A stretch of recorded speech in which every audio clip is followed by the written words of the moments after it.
Nais mo na bang malaman kung bakit tila mabilis ang pagbabago ng mundo?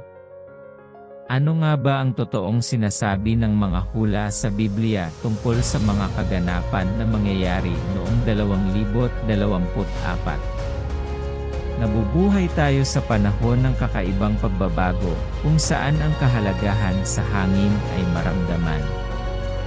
Ang mga naniniwala sa mga hula ng Diyos ay alam na ang oras ay mahalaga. Nasa paharap tayo sa isang mahalagang yugto sa pangako ng oras ng Diyos. Binalaan tayo ng Biblia tungkol sa mga panahong ito, at ang ating responsibilidad bilang mga Kristiyano ay unawain ang mga senyales na ito at maunawaan ang labang espiritual sa paligid natin. Ngayon, tatalima tayo ng mabuti sa mga inaasahang gawain ng Antikristo noong 2024 at intindihin kung ano ang ibig sabihin nito para sa atin bilang mga Kristiyano. Kung gaya mo akong nanganganak ng katuwaan, upang mabuksan ang lihim na ito, mag-like at mag-subscribe sa channel, upang huwag palampasin ang anumang aming mga susunod na episode. Ang mundo, kung paano natin ito kilala, ay patuloy na nagbabago. Ngunit hindi lamang ito isang ebolusyon ng pisikal o teknolohiya, ito ay isang espiritual na pagbabago. Iniabiso tayo ng Biblia, ang ating walang hanggang gabay, tungkol sa mga panahon na malapit na nating harapin.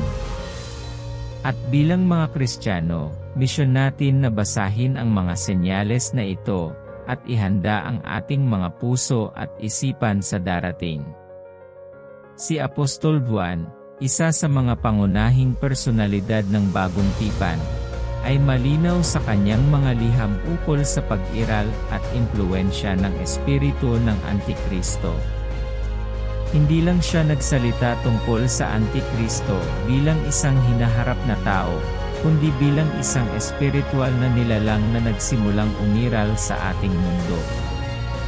Ang pagganap na ito ay hindi isang bagay na maaari nating makita ng pisikal, ngunit maaari nating maramdaman ang kanyang presensya sa pamamagitan ng mga subtiling pagbabago sa ating lipunan, kultura, at maging sa ating araw-araw na pakikipag-ugnayan.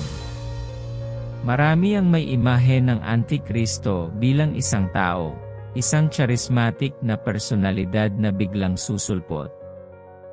Ngunit ang itinuturo sa atin ni Juan, ay ang espiritu ng Antikristo ay narito na, nakakaapekto sa mga bansa, bumabalot sa media, at sumisingit sa ating mga lokal na komunidad. Ang impluwensyang ito ay hindi isang bagay na nangyari ng isang gabi lang. Ito ay isang bahagyang, halos di makikita ang proseso, ngunit lumalakas, habang tayo ipapalapit sa 2024. Upang tunay na maunawaan ang nangyayari, kinakailangan nating bumalik sa mga kasulatan. Sa 1 Juan 2:18, ipinapahayag niya sa atin ang pag-iral ng maraming Antikristo. Hindi ito nangangahulugang maraming tauhan, kundi sa pagkalat ng espiritu ng Antikristo sa iba't ibang anyo at manifestasyon. Ito ay isang paalala na dapat tayong maging maingat at mapanagot, upang hindi tayo malinlang ng mga maling doktrina o mga leader na charismatic, ngunit wala ang puso para sa Diyos. Sa paghahanda natin para sa mga susunod na taon, mahalaga na magkaroon tayo ng masusing pangunawa sa ating pananampalataya, na humahanap ng karunungan at pangunawa sa mga kasulatan. Ang oras ay narito na, at ang kahalagahan ay hindi pa kailanman naging ganap. Sa paglapit natin sa 2024, parang lumalabas na ang espiritual na atmosfera ng mundo, ay tila lalong pumapalupit. Ngunit ano nga ba ang sasabihin sa atin ng Biblia ukol sa partikular na yugtong ito?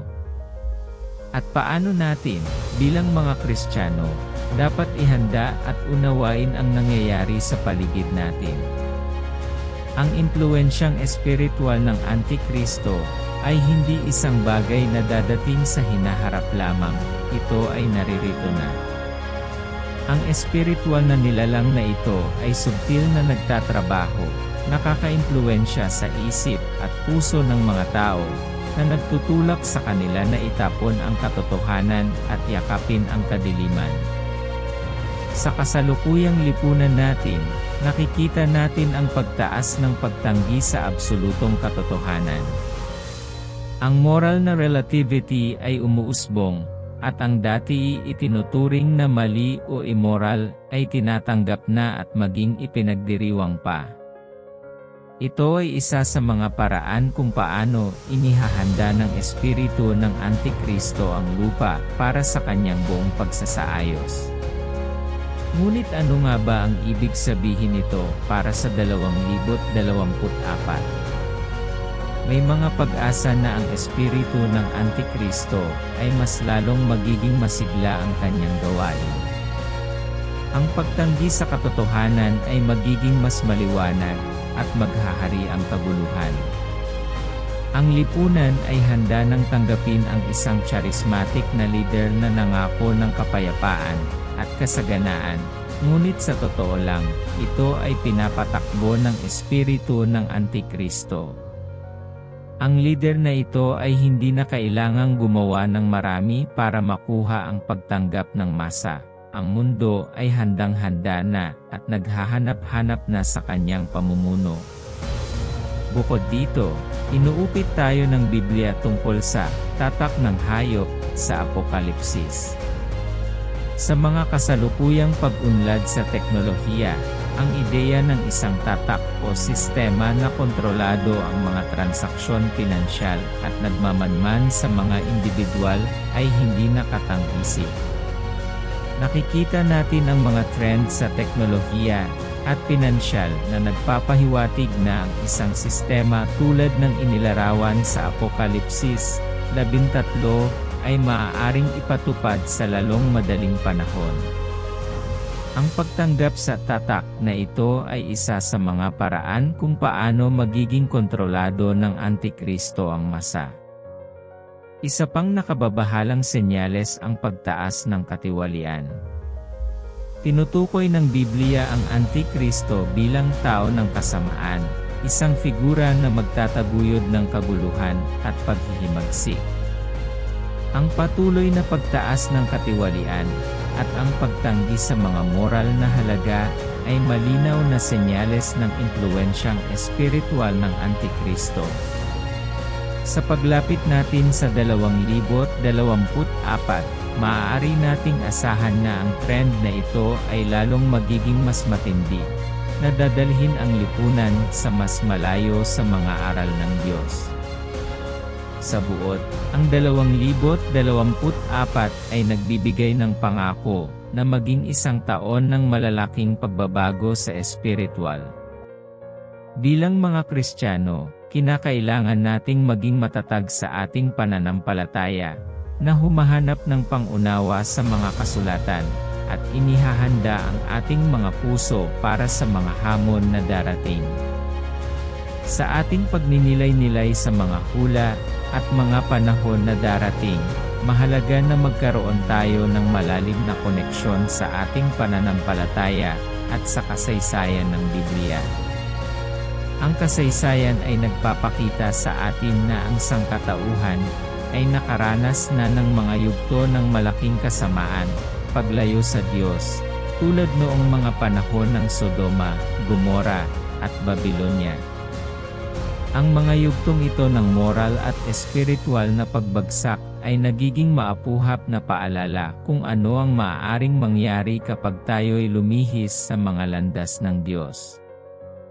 Ang pag-usbong ng mga masamang impluwensya na ito sa ating kasalukuyang mundo ay hindi isang aksidente. Ito ay malinaw na senyales na malapit na tayo sa isang mahalagang yugto sa pangako ng kasaysayan. Ngunit sa halip na maramdaman tayo'y nawawala ng pag-asa o takot, dapat nating tingnan ito bilang isang pagkakataon. Isang pagkakataon na palakasin ang ating pananampalataya, magkaisa bilang isang komunidad ng mga Kristiyano, at maging ilaw sa isang daigdig na lalong nagiging madilim.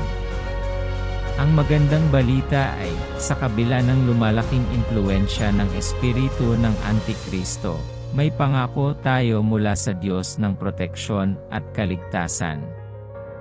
Hindi niya tayo iiwan at palaging magmamahayag sa atin sa gitna ng mga unos ng buhay. Sa paglapit natin sa 2024, mahalaga na manatili tayo sa pangako na ito at maghanap ng gabay at karunungan sa mga kasulatan. Sa buod, nasa isang yugto tayo ng pagigising espiritual. Kinakailangan nating maging mapanagot, maalam, at handa. Ngunit higit sa lahat, dapat nating panatilihing matibay ang ating pananampalataya at tiwala sa Diyos. May plano siya, at kahit na harapin natin ang mga pagsubok, ang kanyang biyaya at pagmamahal ang magbibigay sa atin ng lakas. At huwag kalimutan ang pag-like sa video at mag-subscribe sa channel para sa patuloy na pag-unlad sa pag-unawa sa mga misteryo ng Biblia. Kung mayroon kang anumang tanong o paksa na nais mong aming tuklasin sa mga darating na video, ipaalam sa amin sa mga komento. Magtulungan tayo sa paglago ng ating pananampalataya at kaalaman sa Diyos. Kita-kits sa susunod na video.